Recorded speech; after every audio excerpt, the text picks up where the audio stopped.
Hey,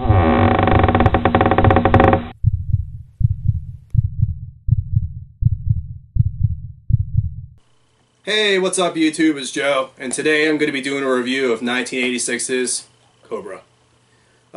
This film kind of holds a special place in my heart. As a young kid growing up during the early 90s, I always wanted to be like Sylvester Stallone, Arnold Schwarzenegger, you know, these great actors of that time period.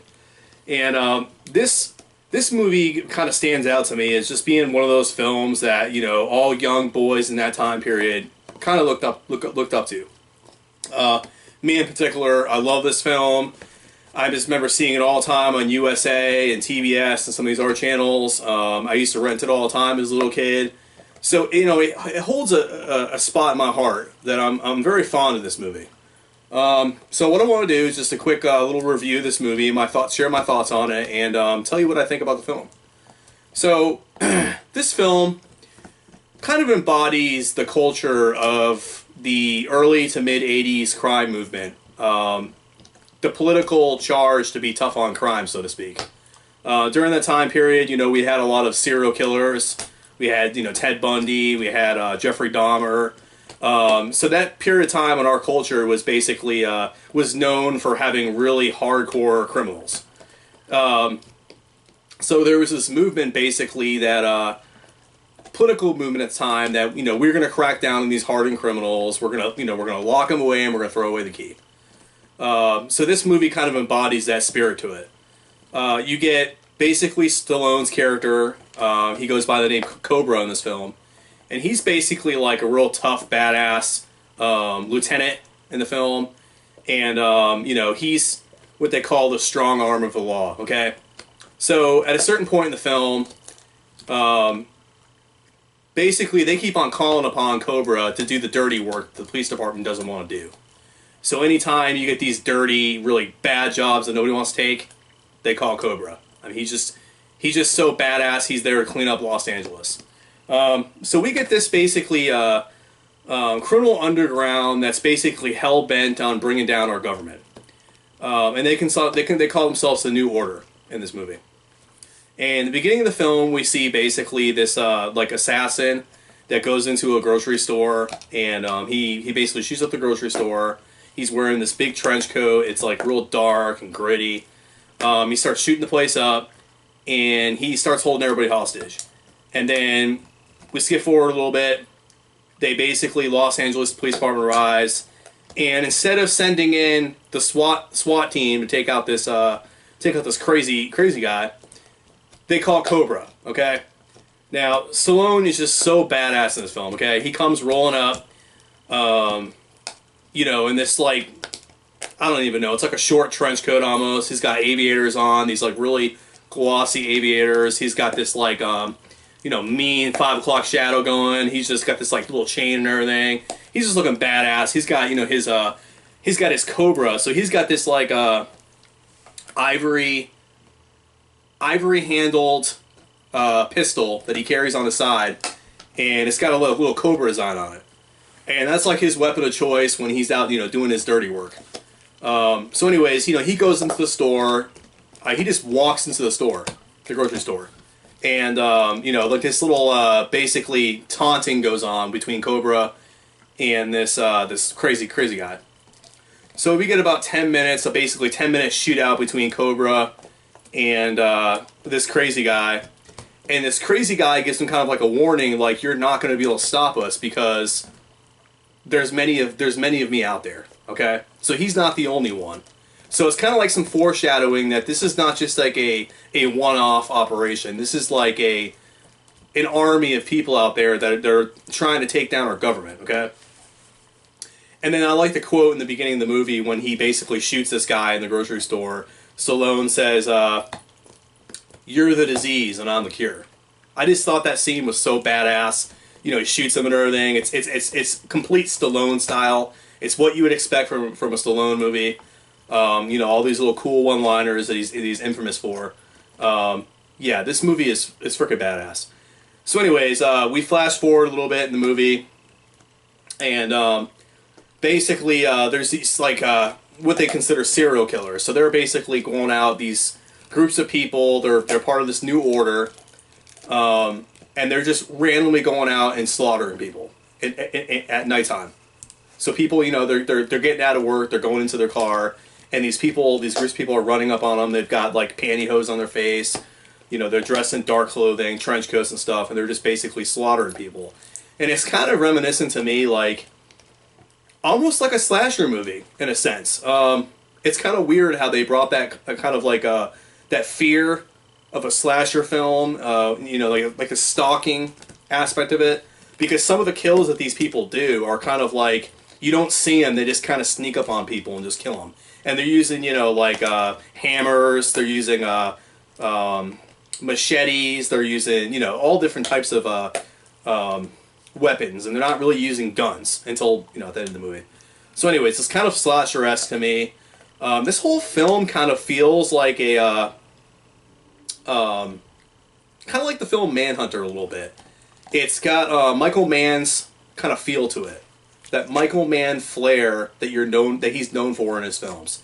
Not 100%, but it's kind of there, and I think that's kind of like was kind of a style of that time period during the late, you know, mid 80s to the late 80s, with these crime films, especially, or like I discussed earlier in the film.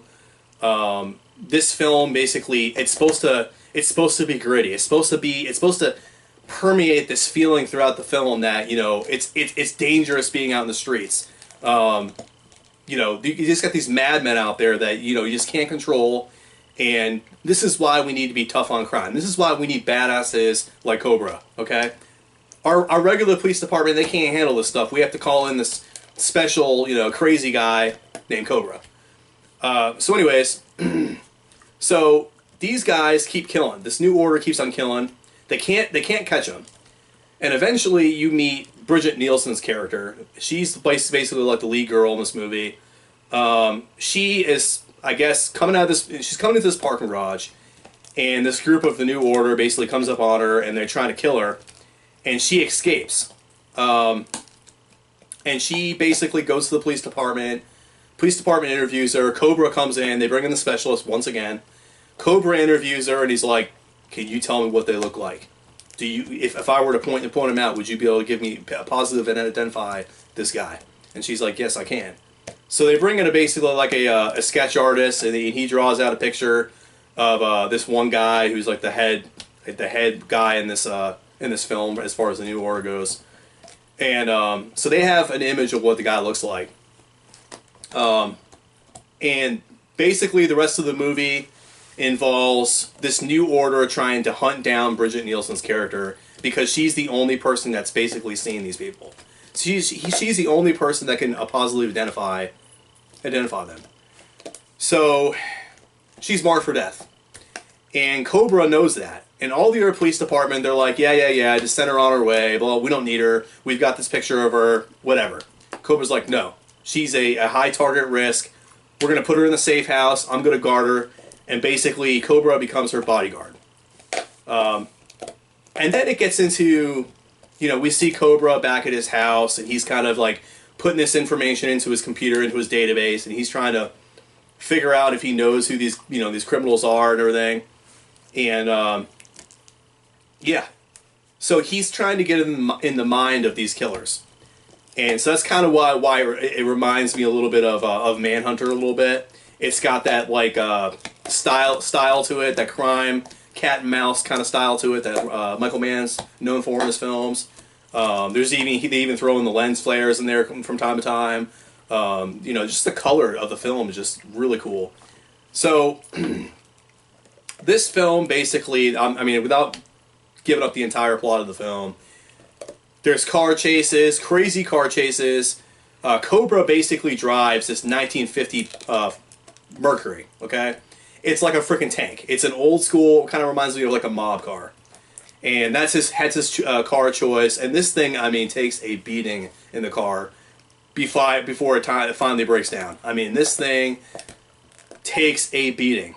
There's one car chase in particular where they're going down the road and they're going up and down this bridge, and he's just like basically bottoming out. I mean, hitting all kinds of things. They're basically shooting up the car. It's not taking that much damage. I mean, it's an old bruiser of a car. Yeah, it's just a high-paced, gritty, dirty film. Arguably, in my opinion, one of Stallone's best films that he's made in his career. I would say this top, and to me, after watching it again, I haven't seen this movie in a long time, but I just remember watching it a lot as a little kid. And I always thought the Rambo films were kind of like his top films, or maybe even Rocky. But this one, after watching it, and having seen it for a long time, I honestly think this is probably his top film. It's like, it's got so many different elements of his other films that he's made. So you get kind of some Rambo elements in here. He's like a one-man wrecking team in this movie. Yeah, he's just badass. I think this movie kind of flies under the radar because they're just, yeah, it was a one-off movie. For some reason, they never made any sequels. Kind of a shame, but it flies under the radar. It's never really talked about a lot, but I guarantee if you watch this film, majority of you will be in agreement that this is one of Stallone's, if not one of his better ones. It might even be his best. Yeah, I love this film. I got it the other day, yesterday actually, at Best Buy, not Best Buy, I'm sorry, FYE for $3.99, and I screamed when I seen it. I couldn't believe it. For $3.99, I had to get it. I'm so glad that I got it. It's just a great film to rewatch, and I think you all will like it. So if you get a chance to go out and see this film, you definitely got to get it. I would give this film basically a 4-star all around. The film just looks great. There's only been one Blu-ray release that I know of, and that is this one right here. I didn't do a Blu-ray review on this because this is pretty much just a bare bones release. It's got a director commentary and then a theatrical trailer, and that's it. But yeah, I love the cover art on that. Same as the one we got on the screen here. Same image. But yeah, love this film. It's great. If you get a chance and you want to just sit down and watch just a real gritty, just crazy ass action film, this is it. Okay, it's like Sylvester Stallone basically in the movie. To me, this is like when he hit his highest point in his career. This film just does not get enough credit. He's so badass in this film. I don't want to sit here and seem like this is an Oscar-worthy film or everything, because I mean it's got its flaws, but it's a badass action film, and it just deserves a lot more credit than it gets. But anyways, guys, that's pretty much my review of this film. I love this movie. Definitely check it out. If you like this video, drop me a comment in the comment section. Let me know what you think. Have you seen Cobra before? Do you like this film? Do you agree that it may be one of his best ones or his best film? If you like this film, hit the thumbs up. Don't forget to subscribe for future content. And as well, I am doing my 100 subscriber giveaway. Once I hit 100 subscribers, I'm going to be giving away 4 films. I'm going to be giving away the Collector's Edition of Misery, Prometheus 4K, The Shallows in Blu-ray, and the last film, The Lost Boys. I love that film. Anyways, guys, hope you enjoyed this review, and until next time, later.